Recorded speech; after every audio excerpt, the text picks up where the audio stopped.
Bonjour à toutes et à tous, c'est Emmanuel Correa. Bienvenue dans cette vidéo dans laquelle je vais vous montrer comment installer Svija pour Mac et pour PC. Svija, si vous ne savez pas ce que c'est une suite de logiciels qui nous permet dans Illustrator de créer des sites internet interactifs et des animations sans utiliser une seule ligne de code. Pour en savoir un peu plus, vous pouvez regarder cette vidéo dans laquelle j'ai fait une longue introduction à Svija avec des exemples. Mais pour ceux qui veulent avoir un aperçu rapide, voici une explication brève de ce qu'est Svija. Découvrez Svija, la révolution dans la création de sites web directement dans Adobe Illustrator. Svija est une suite de 4 outils puissants conçus pour simplifier la création de sites web interactifs dans Adobe Illustrator sans aucune ligne de code. Avec Svija, le processus est simple et rapide. Plus besoin de conversion ni de vérification fastidieuse. Svija fonctionne nativement avec le format SVG offrant une précision inégalée. Svija libère votre créativité en vous permettant de créer des pages avec des formes personnalisées, des éléments déformés, des courbes, de la transparence et bien plus encore. Tout cela directement dans Adobe Illustrator. De plus, Svija vous permet de convertir facilement du contenu entre différents médias, transformer vos flyers et brochures conçus dans Illustrator en site web en un clin d'œil.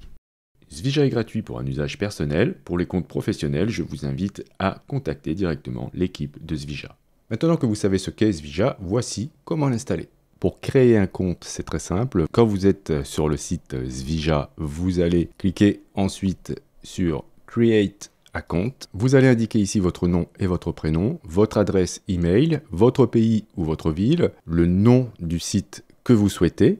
Il portera l'extension svija.site. Vous allez indiquer que vous avez Adobe Illustrator, vous allez indiquer que vous avez un Mac ou un PC, et bien sûr que vous acceptez les termes d'utilisation. Pour ceux qui ont un Mac, il faut au moins avoir la version macOS 10.15 Catalina ou supérieure. Pour Windows, il faut avoir au moins Windows 10 ou supérieur. Quant à la version d'Illustrator, il faut au moins la version de 2020 ou supérieure. Une fois que c'est fait, vous cliquez sur Sign Up. Et vous allez maintenant devoir attendre pour obtenir vos identifiants pour pouvoir vous connecter au serveur. Alors attention, ça peut prendre une journée ou deux. Ça ne sera pas immédiat. Vous aurez le droit pour votre site à 500 mégas d'espace disque gratuit. Et si vous êtes un professionnel et que vous souhaitez un nom de domaine, l'abonnement commence à 10 € par mois. Ensuite, si vous êtes sur Mac, vous allez devoir installer deux choses, Svija Sync et Svija Tools. Pour installer Svija Sync, vous allez devoir vous rendre sur App Store et vous allez installer Svija Sync.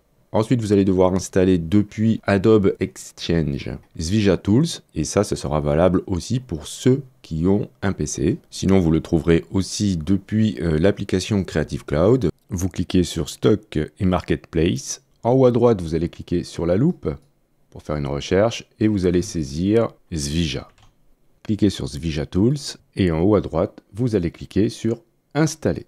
Valider. Vous saurez que c'est installé car ici, ce sera écrit Installer. Pour les utilisateurs de Mac, une fois que vous avez reçu vos identifiants par mail et que vous avez bien installé Svija Sync, vous allez lancer Svija Sync. Vous allez cliquer ici et vous allez renseigner votre nom, l'adresse de votre site, le Connect ID et le mot de passe. Ensuite, vous allez cliquer sur Set Folder et indiquer sur votre disque dur un emplacement pour sauvegarder localement votre site. Et cliquez sur Done.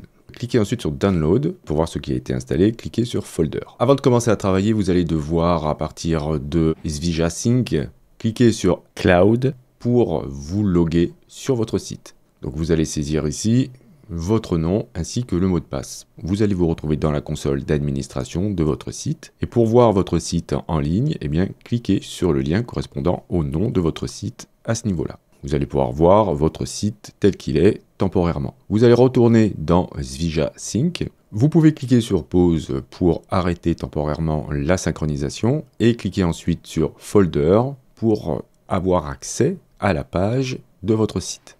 À partir de là, vous allez pouvoir ouvrir le fichier correspondant à la page d'accueil de votre site. Puisque c'est un document Illustrator, vous allez ouvrir Illustrator. Sur PC, comme on n'a pas Svija Sync, on va le remplacer par WinSCP. Donc je vous mets le lien dans la description, vous allez vous rendre sur ce site, vous allez télécharger, alors attention de ne pas vous faire avoir par la publicité, Vous allez cliquer ici sur Download et vous allez ensuite cliquer ici sur Download et l'installer sur PC. Vous allez lancer WinSCP, vous allez sur Nouveau site, vous vérifiez que le protocole c'est bien le SFTP, vous allez rentrer le nom de l'hôte. Donc tout ça, c'est bien sûr dans le mail que vous avez reçu, c'est l'adresse de votre site. Vous allez rentrer le nom de l'utilisateur et le mot de passe. Vous allez ensuite cliquer sur la flèche et cliquer sur par défaut. Vous allez ensuite cliquer ici sur connexion. Alors là, vous allez répondre oui.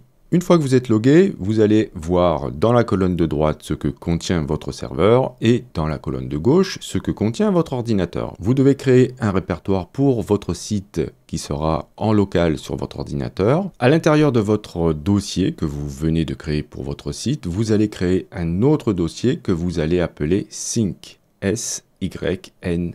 Une fois que vous êtes connecté, vous allez vous rendre dans le dossier de votre ordinateur, dans Sync, et vous allez, dans la colonne de droite, sélectionner l'ensemble des dossiers et des fichiers contenus dans cette colonne, sauf, attention, le dossier contenant les deux petits points, et vous allez le glisser dans le dossier Sync de votre ordinateur. Une fois que c'est fait, vous allez utiliser le raccourci CTRL N pour faire revenir cette boîte de dialogue pour le login. Vous allez cliquer sur Avancer. Dans Répertoire, vous allez cocher Navigation synchronisée. Vous allez décocher se souvenir des derniers répertoires utilisés. Vous allez indiquer ici l'adresse du répertoire distant, donc qui se trouve ici dans la colonne de droite. Et vous allez indiquer ensuite le chemin du répertoire local, qui est celui-ci. Donc vous pouvez très rapidement le copier-coller depuis un navigateur Windows. Donc vous allez bien ouvrir le dossier Sync et vous allez ensuite cliquer ici. Quand c'est en bleu, vous faites un clic droit, vous copiez. Et dans WinSCP, vous allez coller l'adresse. Vous pouvez laisser les autres options cochées et vous allez cliquer sur OK. Vous allez cliquer sur Fermer.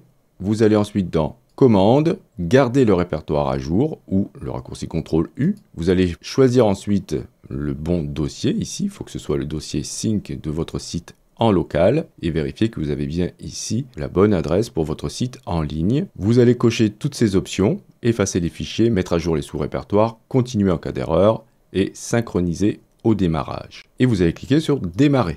Et voilà, à partir de maintenant, votre site en local est synchronisé avec votre site en ligne. Alors maintenant, c'est hyper simple. Lorsque vous allez lancer WinSCP, il suffira de retourner dans Commande, ici, et de choisir garder le répertoire à jour et vous cliquerez sur démarrer. Voilà, il faut bien sûr vérifier au préalable que vous êtes bien logué sur WinSCP. Vous pouvez maintenant vous rendre sur votre site et vous allez voir ça. Donc ça, c'est la page par défaut de votre site. Si vous souhaitez plus d'informations, vous avez ici Instructions et vous avez aussi une chaîne YouTube avec quelques tutos. Vous pourrez aussi voir quelques pages d'animation. Donc c'est très intéressant lorsque vous souhaiterez apprendre le rapport qu'il y a entre les déclencheurs et les événements. Si tout s'est bien passé, vous avez maintenant installé Svija et vous pouvez commencer à modifier vos pages et c'est ce qu'on verra plus en détail dans la prochaine vidéo.